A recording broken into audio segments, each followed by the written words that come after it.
আহলে হাদিসরা, আহলে হাদিস জামাতের যে লোকগুলো ছিল অতীত থেকে যারা ছিলেন, এরা কি করেছেন? এই যে কথাগুলো বললাম, তাদের অবদানগুলো কোথায়? আজকে যে বুকে হাত বেঁধে সালাত আদায় করেন, আমরা জোরে আমিন বলি, বলি আমি আহলে হাদিস, বলি আমি সহি আকীদার মানুষ, কতভাবে আমরা নিজেদেরকে প্রকাশ করার চেষ্টা করি। নানান মসজিদে গেলে বুকে হাত বাঁধলে মানুষ বলে এরা ওহাবি, এরা আহলে হাদিস, এভাবে আমরা চিহ্নিত হয়ে থাকি সমাজে। আসলে আমাদের শিকড় কোথায়? আমাদের কি অবদান ছিল? আমাদের কি অবদান ছিল? আহলে হাদিস হলো দূরদমনীয় ঐতিহাসিক কাফেলার নাম। এরা নিখাত তাওহীদবাদী, এরা আগুনে পোড়া জাতি, এরা আপোষহীন সংগ্রামী, কোনোদিন এরা আপোষ করতে পারে না, সব সময় জাহিলিয়াতের বিরুদ্ধে সংগ্রাম করেছে। এরা মহাসংগ্রামী, অদম্য এবং অগ্রগামী। এরা হলো আহলে হাদিস জামাত। আপোষ করবে না এরা, এরা কোনো দিন আপোষ করবে না। 1870 সালে আমির উদ্দিন, তখন ইংরেজদের মোটামুটি আনাগোনা আছে, তার নেতৃত্বে তাবলিগ জামাত গেল শিবগঞ্জের 13 রশিতে। তো স্থানীয় একজন নেতা তাদেরকে দাওয়াত দিলেন, আতিথেয়তা গ্রহণ করার জন্য তাদেরকে দাওয়াত দেওয়া হলো। সবাই দাওয়াত খেতে গেলেন, আমির উদ্দিন সহ। দাওয়াত খেতে গিয়ে তারা যখন বসলেন, খেতে বসলেন, তখন নেতার ঘর থেকে সবার সামনে খাদ্য পরিবেশন করা হলো। এর মধ্যে একটা খাদ্য ছিল, আমাদের অঞ্চলে ভাষাটা যে কি বলে, ওই যে মহিলাদের বাচ্চা হওয়ার আগে একটা খানা করে অনেকে, অনেক সমাজে আছে, আপনারা জানেন কিনা বলতে পারবো না, একটা খানা করে, হাদি। ঠিক এই খানাটা যে নেতা তাদেরকে দাওয়াত দিয়েছিলেন, এই নেতার পুত্রবধূ সন্তান সম্ভাবা, তার সন্তান হবে। তো গুড়ের বিশাল বাতাসা তাদের সামনে এনে দিলেন, হাদি খাওয়ার খাদ্য দিলেন খাওয়ার জন্য। আমির উদ্দিন জিজ্ঞেস করলেন, এটা কিসের? বললেন, এই তো সন্তান সম্ভাবা, তার বাপের বাড়ি থেকে এই খাদ্য পাঠিয়েছে, হাদিয়ে পাঠিয়েছে। তিনি তৎক্ষণাৎ উঠে গেলেন। বৈঠকে আরো অনেক লোক ছিলেন, আরো মেহমান ছিলেন, কেউ উঠলেন না, তিনি উঠে গেলেন। এই আহলে হাদিসরা উঠে গেলেন, উঠে বলছেন এগুলো কুসংস্কার, জাহেলিয়াত। ইসলাম ধর্ম এই জাতীয় খাদ্য খাওয়াকে, গ্রহণ করাকে, তৈরি করাকে, আঞ্জাম দেওয়াকে সমর্থন করে না বলে তিনি চলে গেলেন। এই খাদ্য আর তিনি খেলেন না, চলেই গেলেন। নেতৃবৃন্দ বা নেতা তিনি লজ্জা পেলেন, লজ্জা পেয়ে স্থানীয় ইংরেজ প্রতিনিধির সংবাদ দিলেন। সংবাদ দিয়ে তার নামে রিপোর্ট দিয়ে দেওয়া হলো। কি বলা হলো? তিনি হলেন রাজদ্রোহ, আমির উদ্দিন রাজদ্রোহ, খোরাসানে তিনি টাকা পয়সা পাঠান। মামলা হলো, তাকে ডাকা হলো। অকপটে তিনি স্বীকার করেছেন, হ্যাঁ আমি এই কথা বলেছি, আমি খাইনি, আমি চলে গিয়েছিলাম। সর্বশেষ হাইকোর্টের রায়ে তার শাস্তি হলো মৃত্যুদণ্ড। মৃত্যুদণ্ড যখন দেওয়া হলো, যখন রায় তার সামনে শুনে পড়ানো হলো, তিনি বললেন আলহামদুলিল্লাহ। উচ্চস্বরে যখন আলহামদুলিল্লাহ বললেন, জাজ এবং যারা ছিলেন তারা বলেন, কি ব্যাপার? মৃত্যুদণ্ড ঘোষণা করা হলো, তিনি আলহামদুলিল্লাহ বলছেন, খুশি হয়েছেন। তাহলে খুশি যেহেতু হয়েছে, তাহলে তাকে সহজে মারা যাবে না, মেরে ফেললে তো তিনি খুশি, তো মারাও যাবে না। এবার তাকে কালাপানির দ্বীপান্তর দেওয়া হলো, তাকে নির্বাসন দেওয়া হলো, কালাপানিতে দ্বীপান্তর করা হলো। বেশ অনেক দিন সেখানে তিনি কারাভোগ বরণ করেছেন। তারপরও জাহিলিয়াতের সাথে তিনি আপোষ করেননি। এরা হলো এমন জাতি। আজকে হাদিখানা বা এই জাতীয় সুন্নতে খাতনার খানা, মৃত্যুবার্ষিকী, 40 কত কিছুই আমাদের সমাজে জেঁকে বসেছে। আহলে হাদিস আন্দোলন এই কথাই বলে, জাহিলদের সাথে কখনো আপোষ নয়, কখনো জাহিলদের সাথে আপোষ নয়, বরং সেটা বলে দিতে হবে, বুঝে দিতে হবে। ইসলাম ধর্ম যেটাকে সমর্থন করে না সেটার পক্ষে আমি অবস্থান কখনোই নিতে পারি না। ইবনু তাইমিয়ার কথা আপনারা শুনেছেন। ইবনু তাইমিয়া সমসাময়িক সময়ে যত আলেম ছিলেন সকল আলেম ইবনু তাইমিয়ার বিরুদ্ধে অভিযোগ দায়ের করলো। কি অভিযোগ? যে এই ভদ্রলোক মূর্তি পূজার বিরুদ্ধে সব সময় বলে। ইবনু তাইমিয়া সব সময় মূর্তি পূজার বিরুদ্ধে কথা বলে, আলেম সমাজ এটা বরদাস্ত করছেন না, কারণ সবাই মূর্তি পূজার কথাই বলে, মাজার পূজা, দরগা পূজা এগুলোর পক্ষেই তো বলে। আর ইবনু তাইমিয়া আলাদা কি বলছে এগুলো? তাদের ষড়যন্ত্রে তিনি জেলখানায় নিত হলেন। তাদের চক্রান্তে 7 বার তিনি জেলখানায় গেছেন। 7 বার তাকে জেলখানায় যেতে হয়েছে। 8 বার তিনি জেলখানায়, 8 বছর তিনি জেলখানা কাটিয়েছেন। জীবনের সর্বশেষ সময়ে কারাদণ্ড হলো 2.5 বছর। 2.5 বছর তিনি শাস্তি পেলেন, জেলখানা নিতে হলেন। অপরাধটা কি? কবর পূজার বিরুদ্ধে তুমি কথা বলো কেন? এই অপরাধ। ভাই যখন জেলখানাতে আছেন তখন তার আপন ভাই জৈনুদ্দিন তাকে সহযোগিতা করার জন্য, তার সাথে থাকার জন্য তিনি স্বেচ্ছা আবার কারাবরণ করলেন, স্বেচ্ছায়, যে আমরা 2 ভাই জেলখানায় থাকি। 2 ভাই এই কয়েক দিনে, এই কিছু দিনে কোরআন মজিদ খতম করলেন 80 বার। 80 বার কোরআন খতম করলেন। এবং ইবনু তাইমিয়া জেলখানা থেকে থেকে 5টি বই লিখলেন। 19 খণ্ডে যেটা সমাপ্ত হয়েছে, 5টি বই লিখলেন। যখন তিনি বারবার লিখছেন, বারবার কালি চান, কলম চান, জেলখানার কর্তৃপক্ষ বলেছে কালি কলম আর দেওয়া হবে না, বরং যা আছে সব কিছু ছিনিয়ে নিয়ে আসো। 81 বার যখন তিনি কোরআন পড়ছেন, 27 পারায় গিয়ে যখন সূরা কামার পড়ছেন, সূরা কামার পড়তে পড়তে শেষ বেলায় এসে সূরা কামার শেষ, ইবনে তাইমিয়া মৃত্যুর কোলে ঢলে পড়েছেন। ইন্না লিল্লাহি ওয়া ইন্না ইলাইহি রাজিউন। এই হলো মহাসংগ্রামী। এরা হলেন মহাসংগ্রামী, আপোষহীন নেতা, অদম্য এরা, অগ্রগামী এরা। কোনোদিন আপোষ চলবে না। মূর্তি পূজার বিরুদ্ধে, কবর পূজার বিরুদ্ধে, খানকা পূজার বিরুদ্ধে, জাহিলিয়াতের বিরুদ্ধে সব সময় তারা মেতেছেন। আমৃত্যু ইনশাআল্লাহ সংগ্রাম চলছে এবং চলবে। মরতে হয় মরে যাব, জীবন দিতে হয় জীবন দিব, কিন্তু জাহিলিয়াতের সাথে আপোষ করে আমরা মরতে রাজি নই। সেজন্য যেখানে কথা বলার কথা বলুন, যেখানে বুঝানোর বুঝিয়ে দিন, যেখানে লিখার চেষ্টা করুন। ব্যক্তিগত যোগাযোগের প্রয়োজন হলে যোগাযোগ করুন। হেদায়েত দেওয়ার মালিক, সঠিক পথ দেখানোর মালিক হলেন আল্লাহ। তবে আইন নিজের হাতে তুলে নেওয়ার ক্ষমতা ইসলাম দেয় নাই, এখতিয়ার ইসলাম দেয় নাই। আইন হাতে তুলে নেওয়া যাবে না। আমরা আমাদের অবস্থান থেকে বোঝানোর চেষ্টা করি।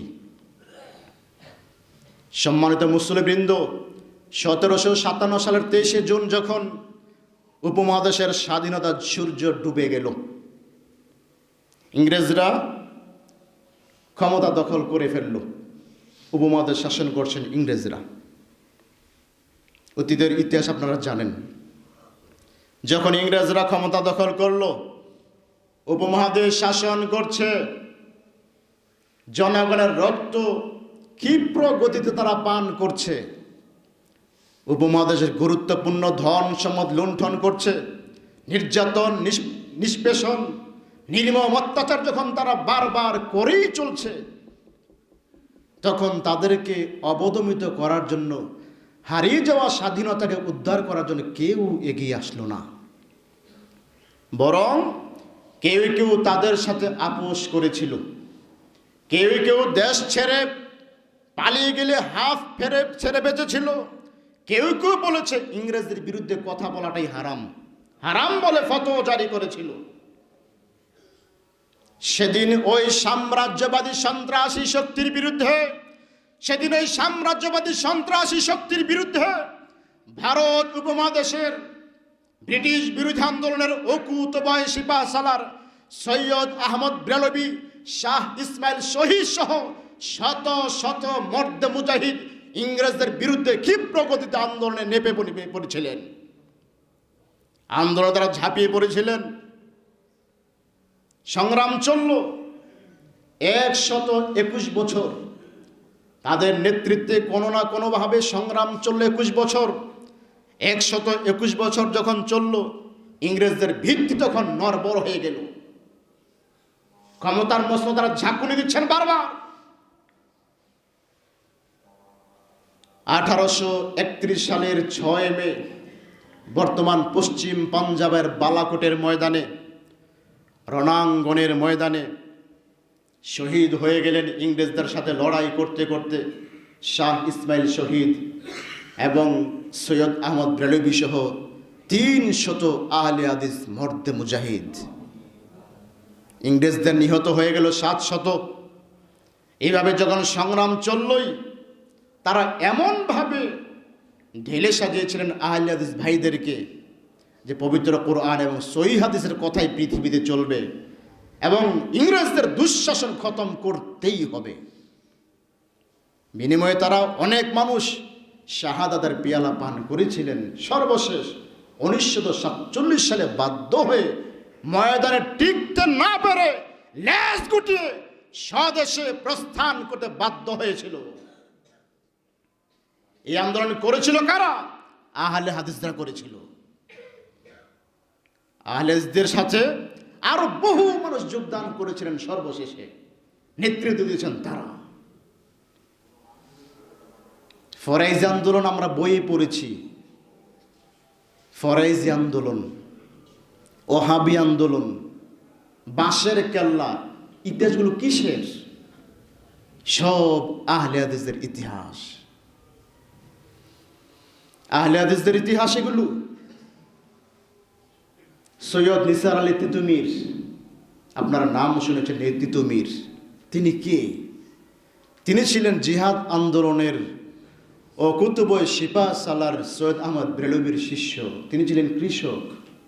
তিনি কৃষক ছিলেন এবং তার অধীনে হাজার হাজার কৃষক ছিল, যাদের সবাই চেয়েছিলেন আল্লাহর জমিনে কোরআন এবং সহিহ সুন্নাহর কথা আছে এবং থাকবে। উল্টা হলে আমরা চেষ্টা করব, প্রয়োজনে জীবন দিব।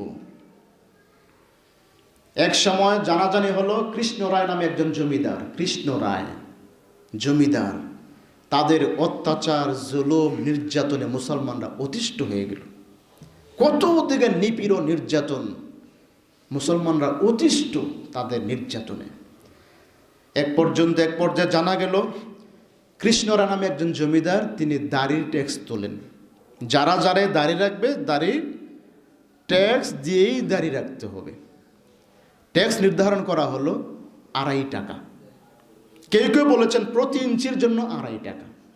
যাই হোক, মানুষ দাড়ি রাখলেই তখনকার সময় 2.5 টাকা দিয়েই দাড়ি রাখতে হবে। 2.5 টাকা পরিশোধ করেই দাড়ি রাখতে হবে। এই সিদ্ধান্তটুকু মুসলমানদের ক্ষোভ এবং দাবানলে পরিণত হলো। এটা কি করে সম্ভব? সর্বশেষ জমিদারের লোকজন নিকটবর্তী গ্রাম সফরাজপুরে যখন গেলেন, তখন তিতুমিরের লোকজন সেখানে ছিলেন। সফরাজপুরের লোকজন এবং তিতুমিরের সেনাবাহিনীরা হিন্দু জমিদারের লোকজনকে ঘেরাও করে ফেলল। ঘেরাও যখন করা হলো, তখন হিন্দুদের দারুণ ক্ষমতা ছিল, তখন প্রভাব ছিল দারুণ তাদের। তখন তাদের মধ্যে সংঘর্ষ বেঁধে গেল। সংঘর্ষ বেঁধে গিয়ে সংগ্রাম চলল। একটা পর্যায়ে সে তিতুমির এবং তার সৈন্যবাহিনী সালাত পড়ছেন। হিন্দুদের হামলায় সৈয়দ নিসার আলী তিতুমির সহ অসংখ্য অগণিত আহলে হাদিস ভাই নিহত হয়ে গেলেন। সালাতের মধ্যে তারা মারা গেলেন এবং 300 বন্দী হলেন। আহলে হাদিসদের 300 বন্দী হলো। 300 যখন বন্দী হলো, এর মধ্যে প্রধান সেনাপতি ছিলেন গোলাম মাসুম। গোলাম মাসুমকে ডেকে সামনে আনা হলো। জিজ্ঞাসাবাদের পরে সর্বশেষ তার রায় পড়া হলো, তার সামনে তোমার শাস্তি হলো মৃত্যুদণ্ড।